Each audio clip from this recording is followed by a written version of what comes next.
Maka ketika permasalahan dan persoalan yang begitu bertubi-tubi datang di dalam kehidupan kita, sehingga itu bisa menjadi penghalang di dalam aktivitas kita karena banyaknya masalah yang datang, maka kita kembali kepada Allah Subhanahu wa taala dengan mengingat Allah Subhanahu wa taala, kita tenang di dalam hati kita itu, merasa adem di dalam hati kita itu.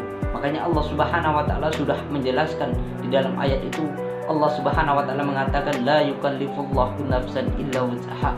Allah tidak membebani seseorang di luar dari batas kemampuannya.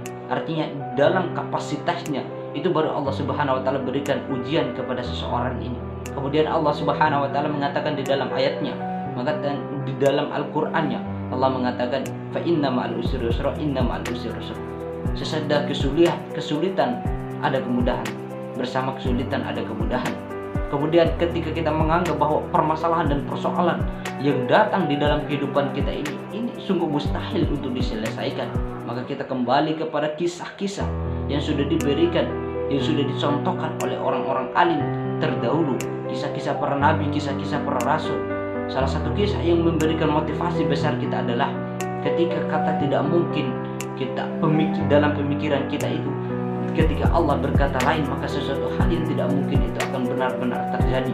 Makanya di dalam kisah Maryam, ketika dia mengandung seorang anak atau seorang rasul, maka di situ kandungan, di situ dia merasa bahwa dirinya ini dihina oleh orang-orang di sekitarnya. Makanya dia berdoa kepada Allah Subhanahu wa taala. Dia mengatakan, ya Allah, mana mungkin aku ini hamil sedangkan aku tidak pernah disentuh oleh satu laki-laki pun.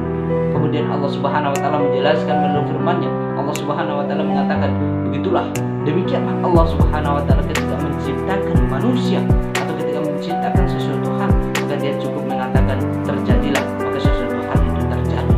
Makanya apa motivasi, apa makna cerita di sini? Sangat banyak arti dan makna yang perlu kita ambil. Salah satunya kisah Maryam, ketika seseorang yang menganggap ini tidak mungkin terjadi, tapi kita percaya dan yakin kepada Allah Subhanahu